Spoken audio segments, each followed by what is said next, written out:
Good afternoon, everyone. My name is Sumit Puri. I am the CEO and co-founder here at Liqid. And today I will be giving you guys a high-level overview of composable disaggregated infrastructure. Thank you for joining us. First, let me start off by addressing the fundamental problem that composability is trying to solve inside the data center. And that problem is around utilization rates of very expensive hardware that we are deploying in our environment.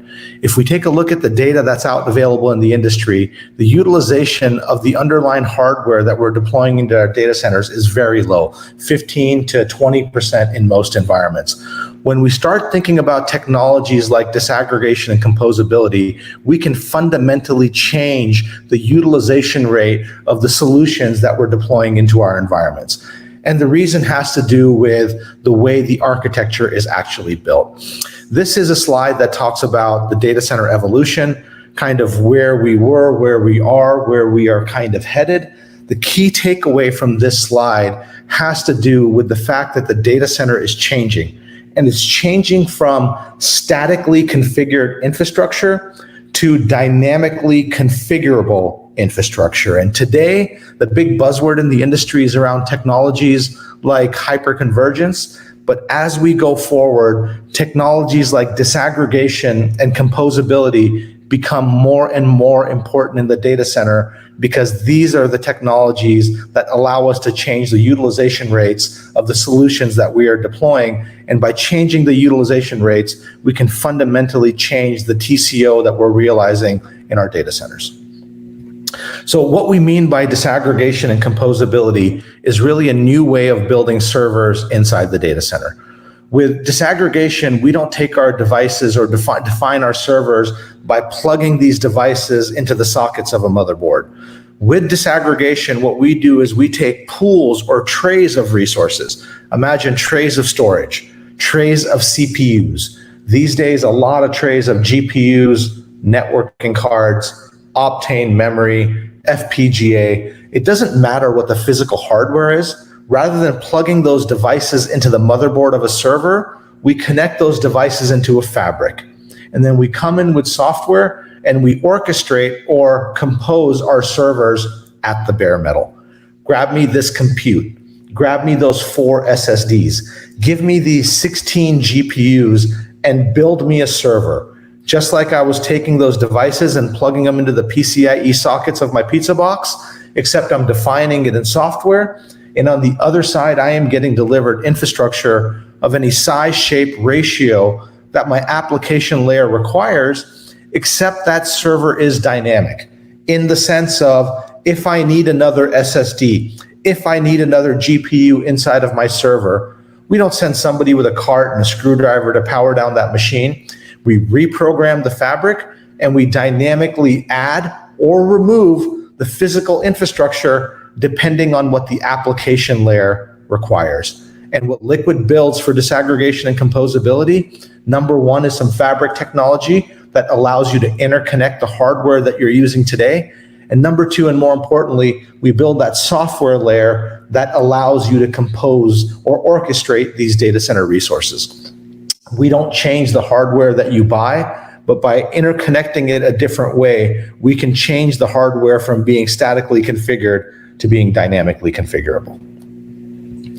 The first use case we like to talk about is related to a transportation company we've been working for a while with. And if you think about transportation, 5 p.m. actually looks very different than 3 in the morning. And right now, this customer is playing a game of workload matching. Small workload, small server, everyone is happy. Small workload, extra large machine with 8 GPUs, they're throwing away infrastructure. They're not getting the maximum utilization out of their gear. So what this customer said is, let's take a new approach. Let's study the workload as it comes in, dynamically spin up my t-shirt size. Do I need a small, medium, large, extra large? However much resource that I need, get the work done, and as soon as that work is done, free the resource out into the free pool and let somebody else have at my $10,000 GPU. And for this customer, it wasn't even a question of is dynamic better or is static better. We like to say everybody knows dynamic is better. For this customer, it was a question of, am I going to own infrastructure or am I going to go public cloud? And we think the industry is kind of waking up. This idea that public cloud is going to suck up everything, we don't really actually think that's the way the world is going to work. We think it's going to be a bimodal environment. Some amount of my IT infrastructure will live on public cloud, no doubt. But some amount of my infrastructure, it may make sense for me to own and operate on my own, because I can deliver higher performance, I can deliver lower cost, and it's a mission critical application which my business needs to run on. So one of the benefits of disaggregation and composability is that we can bring that cloud-like consumption model, that cloud-like agility to infrastructure that our customers own. We can give them higher performance and save them a lot of money doing it. This is another really super easy use case for us to understand. This one is with a studio that we have a deployment with down in Southern California. These guys are also leveraging accelerators. They're also leveraging GPUs. They have 4 GPUs in a box. During the daytime, they compose those resources to their AI engineers. When those guys go home at night, they reprogram the fabric and they give that same physical infrastructure to their video rendering server. They took the same amount of hardware and they doubled the utilization out of it. The only other way the customer was going to solve this was to buy 2. So that shows kind of the power of disaggregation and composability and the impact it can have on the TCO inside the data center. AI is a big market. Depending on who you talk to, it's many trillions of dollars of opportunity. But what we say is AI is not an event. I don't go do AI. AI is a workflow. We ingest data. We use lots of networking. We tag data, we clean data, we scrub data. Normally it's a CPU intensive activity. Then we move on to training data. This is very expensive GPUs, very powerful GPUs, 4 of them, 8 of them, 16 of them, as many as we can get together to reduce our training times. And then we move on to inference, which is the practical implementation of what we learned in training. But yet again, that's another hardware profile. And at the center of this whole thing is data. Data has gravity. Data is very difficult to move around, but stateless devices are simple to move around. So in our world, we don't move data for AI workflows. We bring in the networking, we bring in the compute, we bring in the GPUs to the data rather than moving the data around to those different resources. And to that front, this is an example of a solution that we've built and we've put out into the market with our partners Dell, specifically targeting that AI workflow. We don't think composability is best sold as a software or switch kind of thrown over the fence and saying, good luck to you. We think it's really best delivered as a solution. What you're seeing on the screen here is a solution that we built for AI workflows. This is 4 Dell R640 nodes.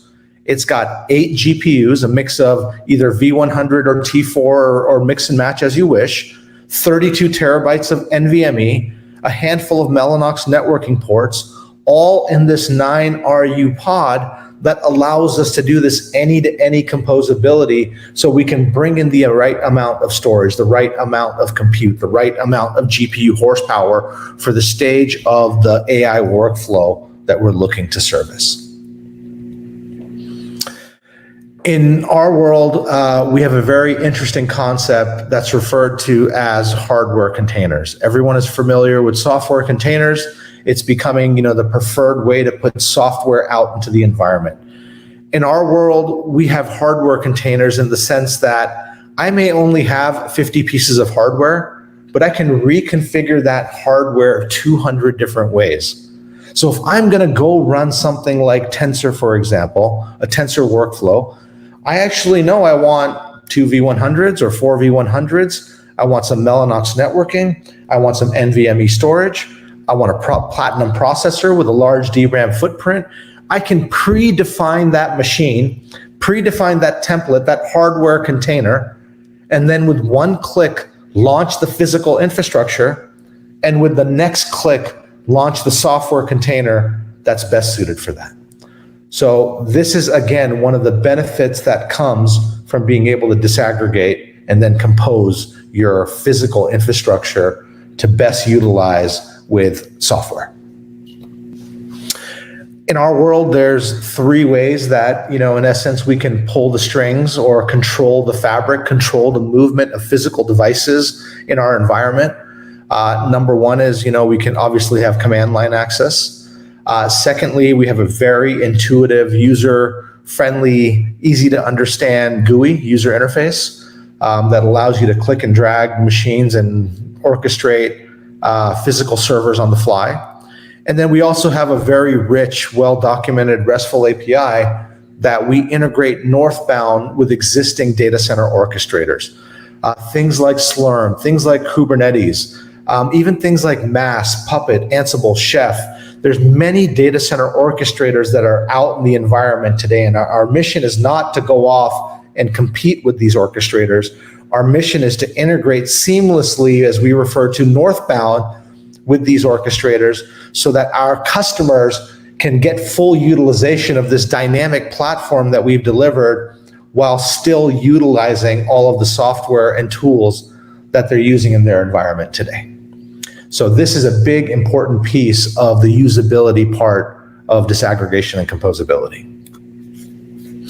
Today, the way the world works is we have users define our machines. A user comes in and says, I want my machine to look like A, B, or C.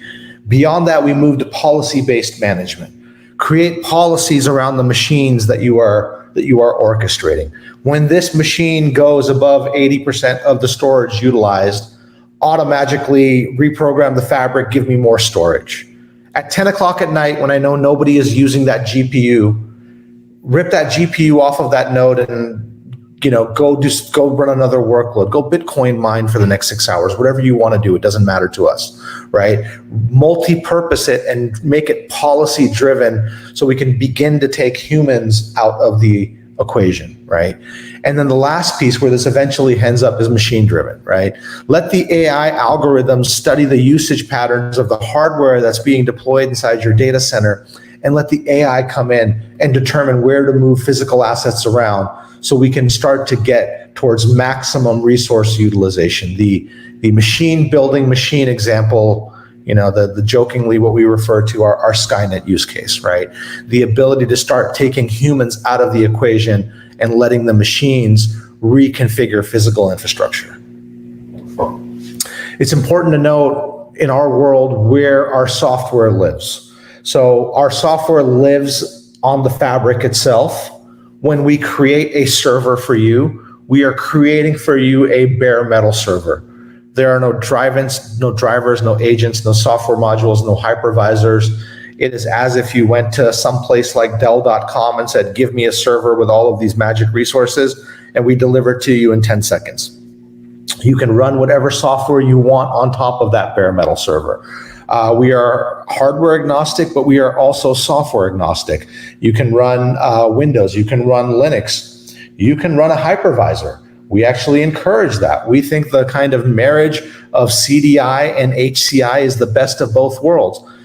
We think you get a great result out of deploying a virtualization layer on top of static infrastructure. We think you get a much better result when you can deploy that virtualization layer on top of dynamic infrastructure. When the virtualization layer can reach down into the physical infrastructure and say, give me another SSD so I can slice it and dice it. Give me another GPU because I have a VDI spike that I want to go off and service. We think this is how you get the maximum utilization out of your infrastructure. And think about things like software licensing, right? How does that work today? I buy a box, I pay for my software licensing in that box. I utilize those resources in that box. And when I need more physical resources, I buy another box and I pay for another software license. In disaggregation, we don't do that. When my physical box runs out of resources to utilize, we just compose more resources into that box without paying for another software license. Most software is kind of coupled to this x86 processor. And when we can decouple x86 to the physical assets, we can effectively decouple the software licensing piece of it also. We like to say we are equally efficient for software licensing as we are for hardware utilization. One of the things that makes Liqid very unique with our solution is we are a multi-fabric solution. We like to consider ourselves as one of the most comprehensive solutions for disaggregation and composability out in the market for a couple of reasons. Number one, we support the most number of device types. SSDs, GPUs, FPGAs, NICs. We don't care what the physical asset is, we can support it. The second thing is we are a unified multi-fabric software. So what that means is I can support multiple fabric types inside of a single solution. I can support NVMe over Ethernet. I can support GPUs over Ethernet. I can support NVMe over PCIe. I can support GPUs over PCIe. We don't care what the physical interface is. That's just physical layer stuff. Our software can span all major physical interconnects. We started our journey back in the day around PCIe. Last year, we introduced Ethernet support. This year, we have PCIe Gen 3. Moving forward, we are very much going to be incorporating things like CXL and Gen Z as future interfaces and fabric types that we can support. And we're even looking way into the future at things like 5G. Some of our customers want to go off and share these physical assets across data centers, and they actually want to use wireless 5G to go off and do that. And our software can manage all of them. Again, that's physical layer stuff. We don't care. All right. This is an important slide in the sense of we get a lot of feedback that says, guys, dynamic, amazing. This is almost too good to be true that you guys can do this. I have certain environments where my workload is very predictable, and I'm not sure that dynamically reconfiguring servers provides me as much value as I could imagine. So why would I take this journey of disaggregation with you guys beyond just the dynamic piece of it? And we like to say there are some very important reasons why to disaggregate your data center beyond what we think is a fundamental game changer of physically moving assets around to where they need it. The first one is around the ability to independently scale your data center resources. What is the fundamental problem with hyperconvergence? It is converged. As we scale out, I end up with too much of one thing or not enough of another. With disaggregation, we can independently scale our resources. Add trays of just GPUs, don't pay for any more compute. Add trays of just storage, I don't want to pay for any more networking. Independently scale your resources. This is the most efficient way to scale out a data center. The next one is around extending product lifecycle.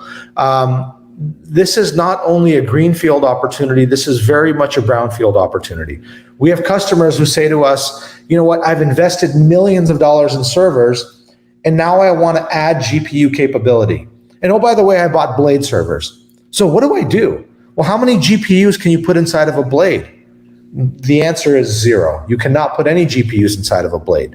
But with disaggregation, we can come in, take a tray of GPUs, a JBOG, as we refer to it, put it at the top of the rack, connect it to your existing infrastructure, and give new life to the gear that you've already invested in. Extend your existing product lifecycle by implementing disaggregation. The next one is decouple your purchasing decisions.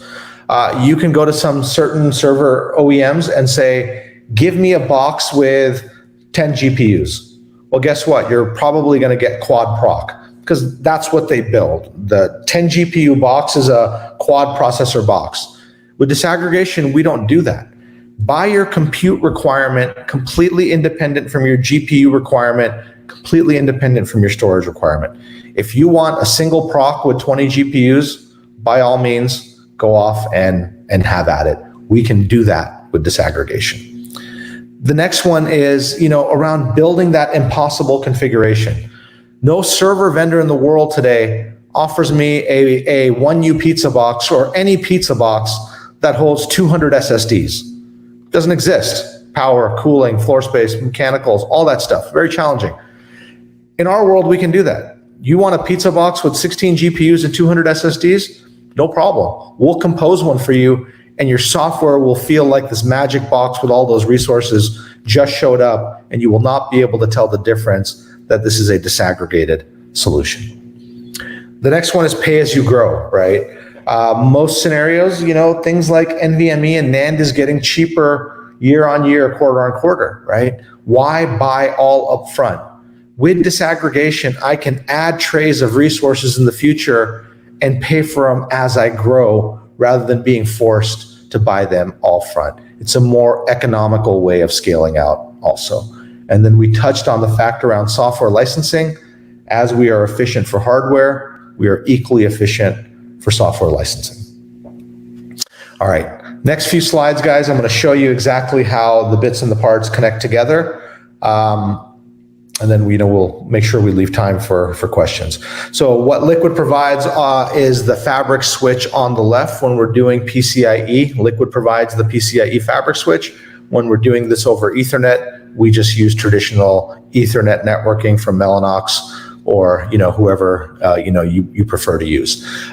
This is our tray of flash devices. We refer to it as a JBOF. This is a tray of networking devices, 24 standard NICs in a card. Think, 24 Mellanox CX5s in a box.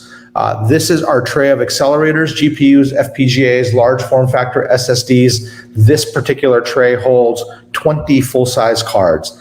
In this example, we're showing a Dell R640. As mentioned, it can be any server node that you want. It could be a Blade server. It could be a 2U4 node. We don't care, what the physical server is. We take a PCIe or Ethernet adapter card. We plug it into the PCIe socket of that server. We connect it to the fabric. All of those expansion trays that we showed you, they have native connections on the back of them. And this is what disaggregated GPU looks like. In PCIe land, our latency through this switch is 150 nanoseconds on Gen 3, dropping to 100 nanoseconds on Gen 4.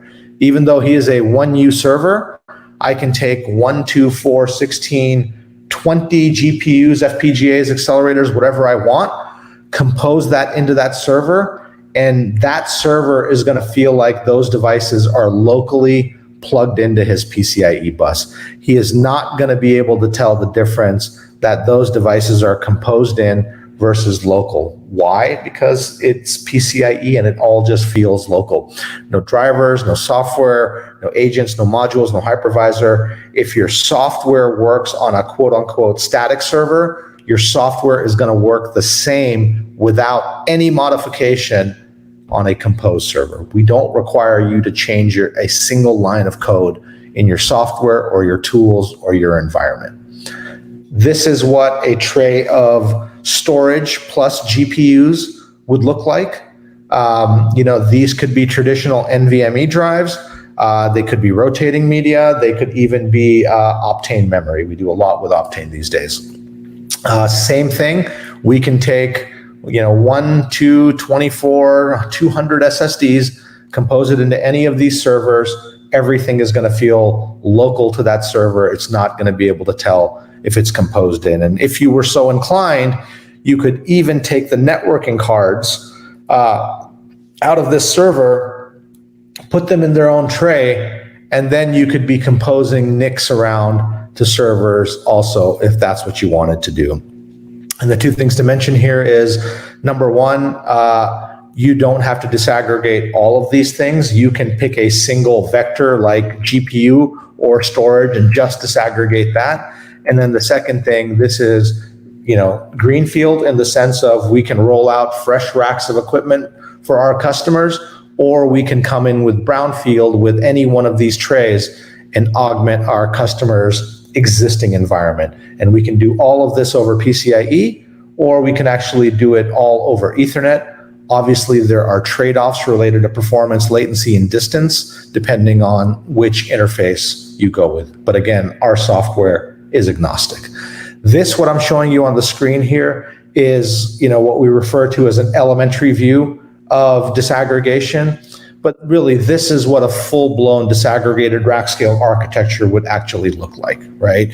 You would have a large pool of compute nodes. Our fabric switches are in the middle. This is a large pool, 48 terabytes of Optane memory. Below that is a large pool of NVMe storage, and then a very large pool of accelerators, GPUs, FPGAs, whatever we want it to be. And we are able to come in and do this any-to-any composability across these multi-rack kind of deployments. And the idea here is this is a pod. You could have 1, 2, 10 pods inside of a data center, and you would be able to manage all of that through a single pane of glass, which is the Liqid Command Center software. And then I'll close with this on where we are finding traction for our solution and the use cases that seem to be a good fit for disaggregated infrastructure. So we talked about GPUs a lot, and the simple reason is we can scale out accelerators. We can actually accelerate accelerators by enabling what we refer to as peer-to-peer technology, the ability for these devices to RDMA with each other, bypassing the x86 processor to get to that next level of throughput and latency. And then the ability to change that TCO model for these accelerators by being able to share them amongst different nodes. The next area we find traction in is what we refer to as dynamic cloud. These are either customers whose business is to provide cloud as a service, or for example, I am a large healthcare or a large financial institution where public cloud is not really an option for me. And what I want is I want agility and flexibility out of the infrastructure that I own, similar to what I would have gotten if I was living in the public cloud realm. And then the next one is around HPC environments. If you want to connect together a lot of devices and you want it to be the lowest latency, highest performance thing out there, there's actually no better interface to do that across than PCIe. Our latency is 100 nanoseconds. So when customers talk about, oh, I'm excited I got to, 1 microsecond latency on my network, well, we are 10 times better latency than the fastest network latency out there by leveraging PCIe. Remember, where does networking plug in? Plugs into the PCIe bus, so it's always inherently going to be a higher latency solution. And we don't care. We think Ethernet's great. We can do it either way. And then the last one is really around 5G, right? It's a bit of a played out term, but we do think it's important and we do think it's real, right? The next data centers will be dictated by latency. You are not going to be able to have your data sitting in the core data center, which is a big box in Arizona, because it's too long. It's too much of a long distance phone call to get an answer for the query that the compute has. So now we're going to be forced to put compute out to the edge. We're going to be able to put it close to the point of data. And that's either under a tower or, servicing a handful of towers. And those places are inherently limited by power, floor space, and cooling, right? It's the edge. And so if we can take a rack of equipment that's 20% utilized because it's static, make it dynamic and squeeze 40% utilization out of it, does that mean we just shrunk the footprint at the edge? Potentially. Those are the discussions that we're having. And oh, by the way, like to say, sending a human to the edge sucks. We prefer to software define it. So guys, these are the areas where we're seeing traction for our solution. With that, I will pause here for a second and make sure we leave plenty of time for questions for you guys. And so I thank you for listening to our story. And with that, we'll stop here and allow for questions and comments. Thank you.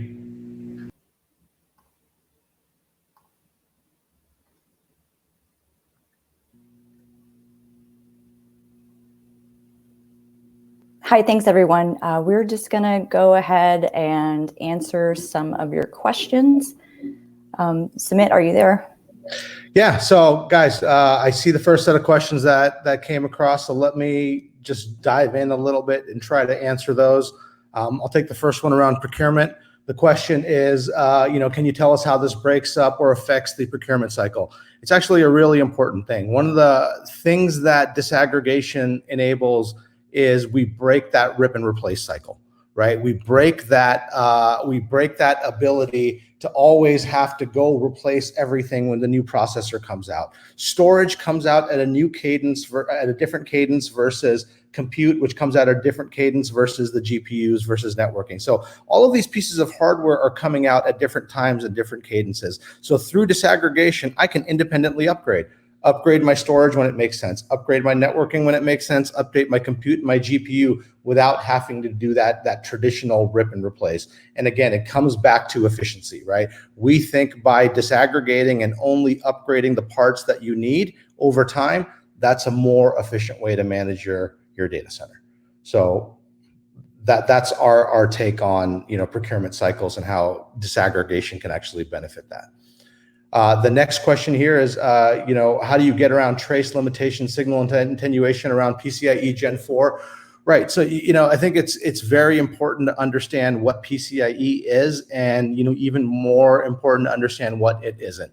So with, PCIe, we have multiple cabling options. So inside the box, no problem. We manage all of that, signal integrity inside the switch and the fabric that is, on us, and we take care of it, and we do a great job of managing that. When you leave the box and you leave the fabric and you start going, to cables, there's three kinds of cables that we can support. We can support traditional copper passive cables, and those things are good for about 3 meters. If you want to go longer distances, we can use active copper, and that can go to about 10 meters, right? And then from there, if you want to go even further distances, or you're even more concerned about attenuation, we can go to optical cables. The reality is, when you get to a certain point, you're going to probably want to go Ethernet once you go a certain amount of distance, right? If you want to keep it local, PCIe makes a tremendous amount of sense. If we want to go longer distances, maybe Ethernet makes sense. So for us, we're fabric agnostic. That's one of the benefits. We can recommend the right fabric for the right job. What we don't recommend is running PCIe 200 meters. That's the wrong discussion. So know what you are. More importantly, know where the limitations are and what you're not. So the top two competitors, this is not a competitive landscape discussion. The HP has been very vocal with their Synergy solution. We thank them. We think market awareness is great. We think Synergy's a compelling offering, and it's doing great in the market. We think we have certain advantages. We think GPUs are important. We think NVMe is important. We think true disaggregation is important. We think being able to be fabric agnostic is important. So all we can say is there's a tremendous amount of market awareness for this trend towards disaggregation and towards composability. We have no doubt that this is where the future is going to lie. So we welcome more people entering this space, because at the end of the day, what Liqid is, our core value proposition is we are a physical hypervisor. We do for physical infrastructure what the virtualization does for virtualized environments, right? What the hypervisor does for virtualized environments. So, there's going to be some people that will go off and try to solve the disaggregation thing on themselves, and there's going to be some people that partner with Liqid. So we're not shy of competition. We're not scared of competition. We welcome a robust ecosystem to go push the market towards this new type of architecture, because we think it has a tremendous amount of value. And there's another question around competitors. I think I just answered that. And then the next one here is around PCIe fabric hardware you build versus sell. Right. So let me just kind of put this kind of out there. So number one is we have multiple routes to market. We partner with large OEMs like Dell, and then we have a great channel partnership, and we partner with a lot of fantastic companies in the channel also, right? Our goal here is to give the customer the easy button, right? We're not here to force everyone to kind of come through Liqid as the only, but we want to proliferate this technology. And we think there's certain areas where our OEM partners, it makes great sense to work with them. And there's certain areas where it makes great sense to work with our channel partners. We want to give the customers the easy button on the procurement path. So that's kind of the way that, we view out how we kind of get to market. And then the other side of the thing is, as I mentioned, we don't believe in just kind of throwing a switch and some software over the fence and saying, good luck to you and, piece it together. we think about solutions. We think about problems that we're trying to solve. We're trying to go solve this AI problem. What do we need to go do for that? We're trying to go solve this supercompute HPC problem. What does that solution look like? We're trying to go solve, the 5G edge problem and figure out what a pod would look like if we were to go put it at, the edge. And we think that is different than a pure AI solution, right? So this is really the way you got to think about it, is going off and building solutions rather than, just throwing bits and pieces of technology around. The next one is each PCIe card hot swappable or serviceable? Do you have to bring the full JBox down? So yes, the expansion tray, the PCIe cards in that expansion tray, you have to bring the chassis down in order to add or remove cards from the chassis itself, because it's very simple. PCIe doesn't inherently allow you to hot plug things into a gold-fingered edge connector. Don't do that. You're going to get a very bad result if you go off and take a running server and try to plug stuff into the gold sockets of a PCIe connector. We take great pains to enable hot pluggability of GPUs in a running environment. In our world, you can take a GPU and hot plug it into Windows, and we will manage all of that back-end communication so you don't get a blue screen of death kind of scenario. But the actual JBox itself, for the GPUs, yes, you have to actually power the box down and plug in the GPUs. What you can do, though, is you can hot add trays, right? So if I wanted to add a tray of GPUs, you can pre-populate that tray and then add it to our fabric. Our fabric will inherently recognize everything that you put out there, absorb it, and then make them as composable elements. I'm trying to see if there's any more questions here while you guys are thinking. So how does our implementation work on public cloud? So this is a on-prem or colo type of solution. So either I am a cloud provider and I want this tool so that I can offer cloud as a service, right? Or I am a large organization who, for example, I'm a healthcare company and I can't put your health records on Amazon. I have to own infrastructure. I have to be on-prem or in a colo. Yes, this is where this solution fits, right? We're not taking this technology and standing up an instance on AWS, for example. That is not what we are doing. Any more questions, folks? Okay, well, if there's no more questions, then Alicia, I will hand it back to you to wrap. Hi, everyone. Thank you so much for attending. I just want to let you know, if you do think of any more questions, please email us at info@liqid.com. Follow us on Twitter @WeAreLiqid, and visit our website liqid.com. We are more than happy to discuss anything with you, schedule a demo, anything you need. Thanks so much for joining us.